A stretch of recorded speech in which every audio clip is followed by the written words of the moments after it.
Hello everyone, I hope that you all are fine. So, today we are going to start a very new series that is on communication and communication skills. इस पूरी series में we will be having sessions और उन सब sessions में we will be discussing that what is communication, communication barriers क्या क्या हैं, किस तरह से हम अपनी कम्युनिकेशन को इफ़ेक्टिव बना सकते हैं और कम्युनिकेशन के अंदर जितनी भी इंपॉर्टेंट बातें हैं वो सब हम इन वीडियोस में डिस्कस करेंगे. So starting with the very first thing that what is communication. अगर हम कम्युनिकेशन की बात करें तो हम कम्युनिकेशन के बगैर कुछ भी नहीं हैं. कम्युनिकेशन के बगैर हम लोग एक दूसरे से कॉन्टेक्ट ही नहीं कर सकते. तो ऑलमोस्ट हम हैं, कम्युनिकेशन है, तो कम्युनिकेशन है और हम हैं. तो स्टार्ट करते हैं इसके डेफिनेशन से. कम्युनिकेशन एक ऐसा प्रोसेस है जो कि दो लोगों के दरमियान थॉट्स, आइडियाज़ या इंफॉर्मेशन शेयर करने का नाम है. दो लोगों के दरमियान कहने का मेरा ये मकसद है कि one is the perceiver and the other one is the speaker. अब communication is a process of enhancing thoughts, ideas and informations among people. और कम्युनिकेशन का क्या पर्पज़ है? इसका पर्पज़ है टू इन्फॉर्म, किसी को इन्फॉर्म करना, किसी को एजुकेट करना, to persuade somebody and to entertain. Communication के और भी बहुत से पर्पसेस हैं, हम इनको आगे जाकर डिस्कस करते हैं. अब हम बात करते हैं कि इसके क्या क्या मेजर एलिमेंट्स हैं. कम्युनिकेशन एक टू वे प्रोसेस है. कम्युनिकेशन एक वन वे प्रोसेस नहीं है. अगर आप एक बात कह रहे हैं तो इसलिए कह रहे हैं क्योंकि आपको सुनने वाला कोई है.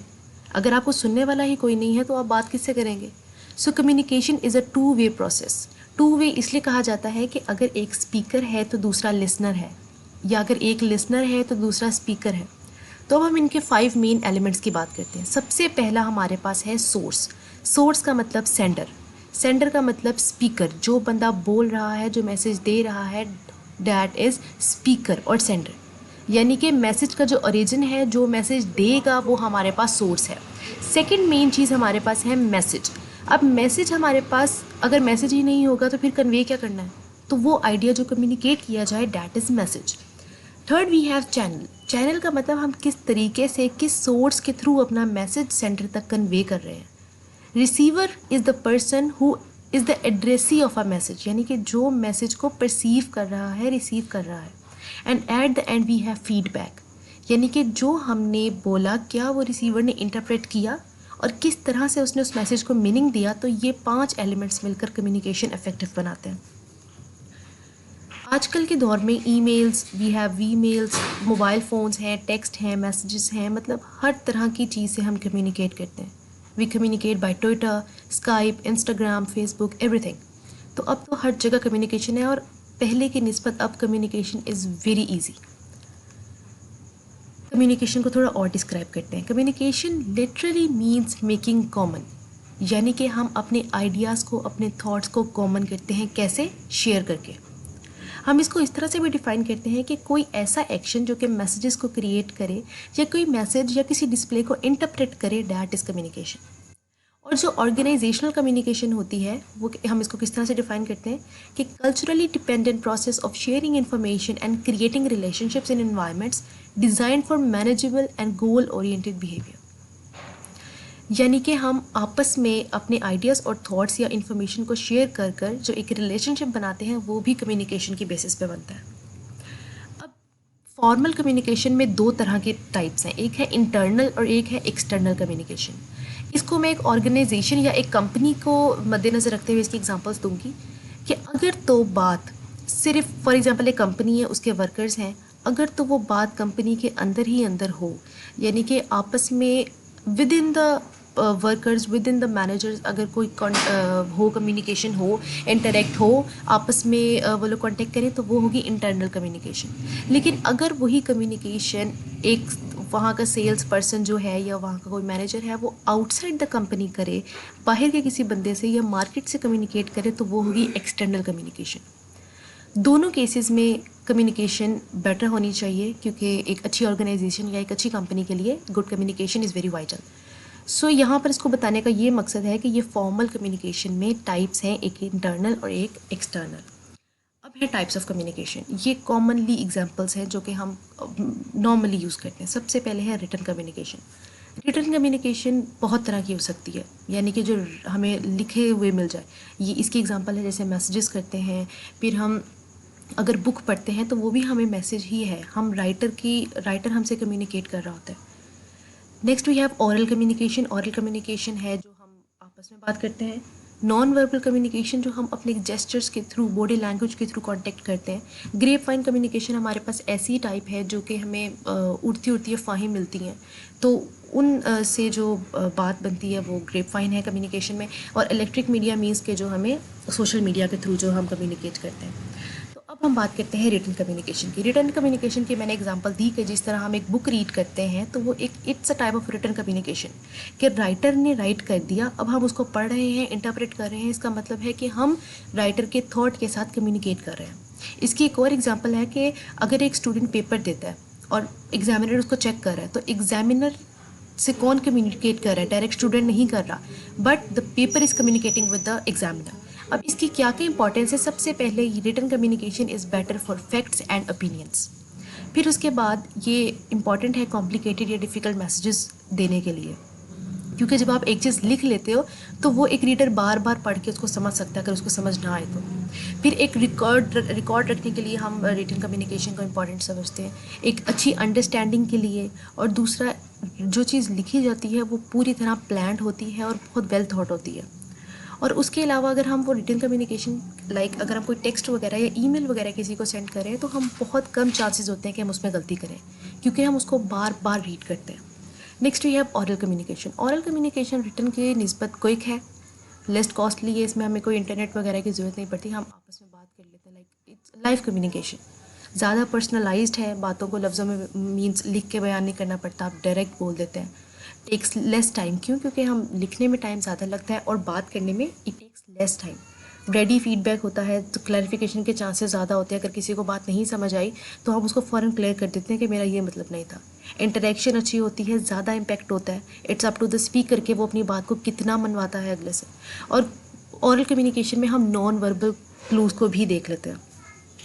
नेक्स्ट है non verbal communication. Non verbal communication में हम अपने बॉडी जेस्चर्स को देखते हैं, हम बात करते हुए किस तरह से हाथ हिला रहे हैं, हम अपनी आंखें किस तरह बना रहे हैं, बात करते हुए सर कितना हिलाते हैं, आई कांटेक्ट हमारा कैसा है, हम बैठे हैं, खड़े हुए हैं, किस तरह की मूवमेंट दे रहे हैं, हम बात करते हैं तो हमारा फेशियल एक्सप्रेशन क्या होता है, क्या हम बात करते हुए हैंडशेक कर रहे हैं, एम्ब्रेस कर रहे हैं एक दूसरे को, या आपने अगले को कितनी स्पेस में रखा हुआ है, फिजिकल क्लोजनेस कितनी है। तो वो सारी बातें जो कि वर्ड से हट कर हैं वो नॉन वर्बल कम्युनिकेशन है। नेक्स्ट है कम्युनिकेशन चैनल्स। अब कम्युनिकेशन चैनल्स वैसे तो 4 हैं, यहाँ पर 3 दिए गए हैं। ये यूज़ होता है फॉर्मल कम्युनिकेशन में। फॉर्मल कम्युनिकेशन मैं बात कर रही हूँ यहाँ पर इंस्टीट्यूट्स की, ऑर्गेनाइजेशंस की, कंपनीज़ की। ये 4 चैनल्स हैं। क्या मतलब है चैनल का? कि कौन कौन आपस में कांटेक्ट कर रहा है। अगर मैं कहूँ डाउनवर्ड चैनल, डाउनवर्ड चैनल का ये मतलब है कि जो हाई लेवल से लो लेवल पे बात हो रही है, यानी कि एरो डाउनवर्ड्स है। हाई लेवल से लो लेवल का क्या मतलब है? कि जो हायर अथॉरिटीज़ हैं, यानी कि जो हम फॉर एग्जांपल अगर एक कंपनी में एक कोई मैनेजर है और वो सेल्स पर्सन से बात कर रहा है, तो ये जो चैनल है ये है डाउनवर्ड चैनल। अगला है अपवर्ड चैनल। अपवर्ड चैनल होता है कि अगर लोअर लेवल वाले लोग हायर लेवल वाले लोगों से बात करें, जैसे कि कंपनी के वर्कर्स अगर जाकर अपने मैनेजर से बात करें, तो ये होगा अपवर्ड चैनल। एक चैनल होता है हमारे पास डायगनल चैनल। डायगनल चैनल का मतलब है कि जो अप डाउनवर्ड यानी कि जो लोअर लेवल के वहाँ पर जो लोग हैं वो मिलकर किसी हाई अथॉरिटी से बात करें तो वो होगा डायगनल चैनल। इसके अलावा एक और होता है जिसका नाम है हॉरिजॉन्टल चैनल। अब वो हॉरिजॉन्टल या लेटरल चैनल क्या होता है? कि अगर दो सेम लेवल के लोग आपस में बात कर रहे हों तो वो होता है हॉरिजॉन्टल या लेटरल चैनल। तो अब हम बात करते हैं कम्युनिकेशन बैरियर्स की। कम्युनिकेशन बैरियर्स हमारे पास कोई भी ऐसी चीज़ हो सकती है, कोई भी ऐसे सर्कमस्टांसेस हो सकते हैं जिससे हमारी कम्युनिकेशन में खलल पैदा हो। जैसे कि हम पहले ही परसीव कर लें कि जो हमारे सामने वाला जो बंदा है वो क्या बात करने लगा है, तो ये एक कम्युनिकेशन बैरियर है उसके लिए, कि हमने पहले ही अपना जहन बना लिया, क्या पता उसका मौक़िफ़ कुछ और हो। हमने किस तरह से उसकी इन्फॉर्मेशन अपने माइंड में इंटरप्रेट की है ये हमें पता है, तो this is also communication barrier. हम किसी की बात सुन के इमोशनल तो नहीं हो जाते? क्या लैंग्वेज बीच में बैरियर बन रही है? बैरियर्स बहुत तरह के होते हैं, इंटरनल भी एक्सटर्नल भी। कभी कभी हम लोगों को बात करते हुए डर लग रहा होता है तो वो फिर हमारे लिए इंटरनल बैरियर बन जाता है। कभी कभी हमारे सामने ऑडियंस इतनी वेल एजुकेटेड बैठी होती है कि हमें डर लगता है उनके सामने बात करते हुए, तो ये हमारा एक्सटर्नल बैरियर हो जाता है। तो बहुत सी ऐसी चीज़ें हैं जो कि हमारी कम्युनिकेशन में खलल पैदा करें, वो हैं कम्युनिकेशन बैरियर्स। हम किस तरह से इनको ओवरकम कर सकते हैं? सबसे पहले कंस्ट्रेन इमोशंस, यानी कि ऐसा ना हो कि अगर कोई आप बात कर रहा हो और आप उसको अपने ऊपर ले जाओ और आप इतने इमोशनल हो जाओ कि आपसे अगली बात ही ना सुनी जाए, तो वहाँ पे तो आपका रिदम ही टूट गया, तो वो फिर कम्युनिकेशन बैरियर बनेगा, वो कम्युनिकेशन इफेक्टिव नहीं होगी। वॉस नॉन वर्बल क्लूज़, अब क्या करेंगे हम, वर्ड से ज़्यादा उनकी बॉडी लैंग्वेज पर भी फोकस करेंगे। ठीक है, यूज़ फीडबैक मैकेनिज्म, हम फीडबैक यूज़ करेंगे कि क्या हमें वो बात समझ आ रही है।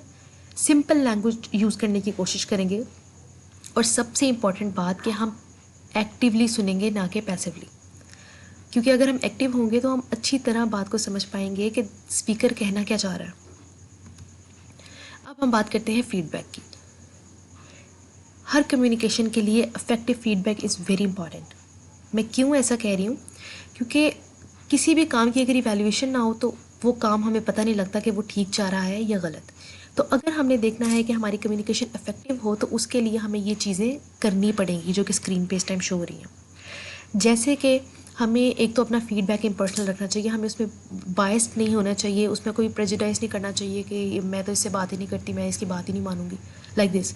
हम प्रॉपर टाइम दें उस कम्युनिकेशन को, हम गोल ओरिएंटेड रहें, हम अपनी बात से हटे नहीं, हमारा बिहेवियर स्पेसिफिक हो, हमारी अंडरस्टैंडिंग हम इंश्योर करें कि हाँ जो चीज़ें बोल रहा है मुझे समझ आ रही है, और हम ये इस चीज़ पर फोकस रखें कि रिसीवर क्या क्या चीज़ें कंट्रोल कर सकता है। तो ये सब चीज़ें मिलाकर बनाती हैं कम्युनिकेशन फीडबैक।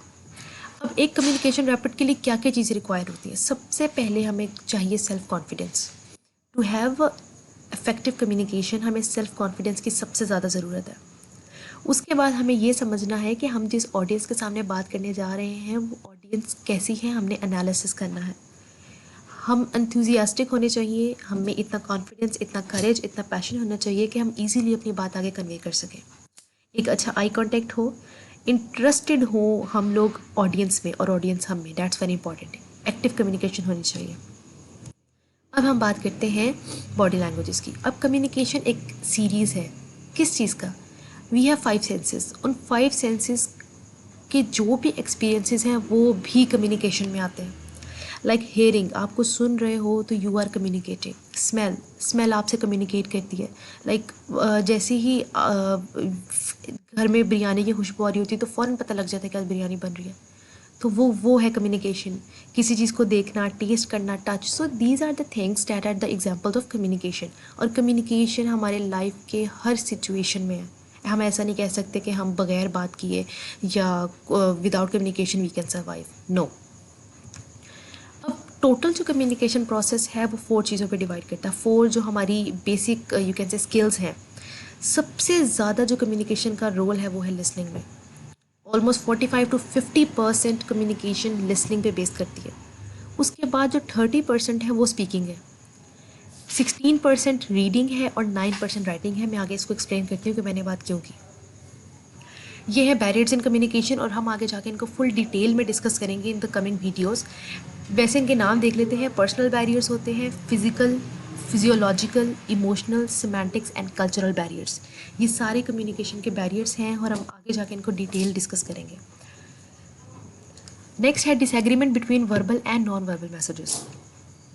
अब क्या होता है कि अगर मैं एक बात कर रही हूँ, मैं बात पॉजिटिव सेंस में कर रही हूँ और मैं हाथ का इशारा ना का कर रही हूँ कि नहीं नहीं, तो ये तो एक पूरा क्लैश आ जाएगा मेरी बात के दरमियान और मेरी बॉडी लैंग्वेज के दरमियान। नेगेटिव सेल्फ इमेज, कि अगर हम एक इंसान की सेल्फ इमेज ही गलत बना लें तो फिर तो हम उसकी बात समझ ही नहीं पाएंगे। जैसे कि कुछ मैं एग्जांपल दूँ, अगर कुछ लोगों को इमरान खान नहीं पसंद, अगर इमरान खान सही बात भी कर रहा होगा तो उनको ये लगेगा कि ये तो बात ही गलत कर रहा है। क्यों? Because they have negative self image of Imran Khan. तो कुछ चीज़ें हैं जो हम पहले से ही अपने माइंड में बिठा लेते हैं और फिर वो बैरियर बन जाता है। लैक ऑफ फीडबैक, फीडबैक ना होना, मोटिवेशन कम होना, ट्रेनिंग कम होना, हमारा वोकैबुलरी लैंग्वेज लेवल का कम होना और हमारी सेल्फ अवेयरनेस ही ना होना। तो ये चीज़ें हैं जो कम्युनिकेशन में बैरियर का रोल प्ले करती हैं, जो कि बहुत ही गलत है। अब हम बात करते हैं बॉडी लैंग्वेज की। बॉडी लैंग्वेज बहुत तरह की होती है, जैसे कि मैंने यहाँ पे लिखा हुआ है। फेशियल एक्सप्रेशंस बहुत तरह के होते हैं, हैंड्स, मूवमेंट्स, पोस्चर्स, आप किसी बात को कितने गौर से सुन रहे हो, हाथों का इशारा, तो बहुत सी बॉडी लैंग्वेजेस हैं। इसकी मैं एग्जांपल दूं कि अक्सर जो स्टूडेंट्स प्रेजेंटेशन देते होंगे यूनिवर्सिटीज़ में, कॉलेजेस में, अकेडमीज़ में, उनको इस चीज़ का अंदाज़ा होगा कि when you are doing the presentation, जब आप अपने सामने वाले ऑडियंस को देखो और वो अपना सर हिला रहे हो, like they are understanding what you are saying, तो आपको एक तो मोटिवेशन सी मिल जाती है कि हाँ, जो मैं कह रहा हूँ वो इनको समझ आ रही है, आप और अच्छे से बोलते हो। But at the same time अगर आप प्रेजेंट कर रहे हो और कोई आपको इस तरह देखे कि ये क्या बोल रहा है, लाइक फ्राउन, अपने आंखों के इशारे से, चाहे अजीब सा फेशियल एक्सप्रेशन बना के देखे, आप उसी टाइम कन्फ्यूज़ हो जाओगे कि ये क्या बात हो गई है। तो body language is matter. Next we have communication. अब जैसा कि मैंने बताया था कि हम 50% तो हमारी लिसनिंग है और 30% स्पीकिंग है, उसके अलावा भी कुछ चीज़ें मैटर करती हैं। अगर हम बात करें सिंपल लाइक ओरल कम्युनिकेशन की, तो सिर्फ 7% वर्ड्स हैं जो कि हम कम्युनिकेट करते हैं। वर्ड्स सिर्फ लेबल्स होते हैं जो कि स्पीकर बोलता है और लिसनर सुन के इंटरप्रेट करता है। बाकी क्या चीज़ मैटर करती है? बाकी चीज़ें मैटर करती हैं पैरालिंग्विस्टिक स्टेट और बॉडी लैंग्वेज। बॉडी लैंग्वेज तो बहुत सिंपल है कि हम कह लेते हैं कि हाँ, हम हाथ किस तरह हिला रहे हैं, हम किस तरह से इशारा कर रहे हैं, हमारा आई कॉन्टेक्ट कैसा है, हम किस तरह से हमारा मैसेज जो है वो लिसनर की अंडरस्टैंडिंग को अफेक्ट करेगा, ये बॉडी लैंग्वेज है। लेकिन पैरालिंग्विस्टिक क्या है? पैरालिंग्विस्टिक इज़ समथिंग के आप किस एक्सेंट से बात कर रहे हो, आपका टोन क्या है, आप आवाज़ कब ऊंची करते हो, कब नीची करते हो। अगर एक ही टोन में सारा लेक्चर दे दिया जाए तो वो तो 5 मिनट से ज़्यादा कोई सुन नहीं पाएगा। लेकिन अगर आप अपनी टोन में उतार चढ़ाव लेकर आ रहे हो तो दैट इज़ पैरालिंग्विस्टिक, और इसका कम्युनिकेशन में बहुत रोल है। जैसे कि सॉरी कहने के 2 तरीके हैं। आपसे गलती हो गई, you can say sorry, but अगर आपको कोई बात बुरी लगी, आप कहेंगे सॉरी। तो this is the thing that affect the communication. Next we have types of body language. अब बॉडी लैंग्वेज की भी अलग से टाइप्स हैं, जैसे कि पोस्चर्स एंड जेस्चर्स, कि आपके हैंड जेस्चर्स क्या हैं, आप किस तरह से बात करते हो। Eye contact, eye contact means कि आप किस तरह से ऑडियंस को देखते हो। ओरिएंटेशन, आप अपने किस तरह से खड़े हो, आप हाथ जेब में डाल के तो नहीं खड़े, आप हाथ बांध के तो नहीं खड़े। प्रेजेंटेशन, आप अपना मैसेज किस तरह से प्रेजेंट कर रहे हो, किस तरह से डिलीवर कर रहे हो। आपकी अपीयरेंस क्या है, आपकी लुक क्या है, आपके क्या इमोशंस के एक्सप्रेशन हैं, आप किस तरह से अपने फेशियल एक्सप्रेशंस को एक्सप्रेस कर रहे हो। तो ये चीज़ें हैं जो बॉडी लैंग्वेज में काउंट होती हैं। इसके अलावा भी बॉडी लैंग्वेजेस हैं, जैसे eye contact, facial expression, head movement, hand gestures और बॉडी पोस्चर्स। तो ये थी बहुत basic of communication skills. In the very next session we will be discussing many new things.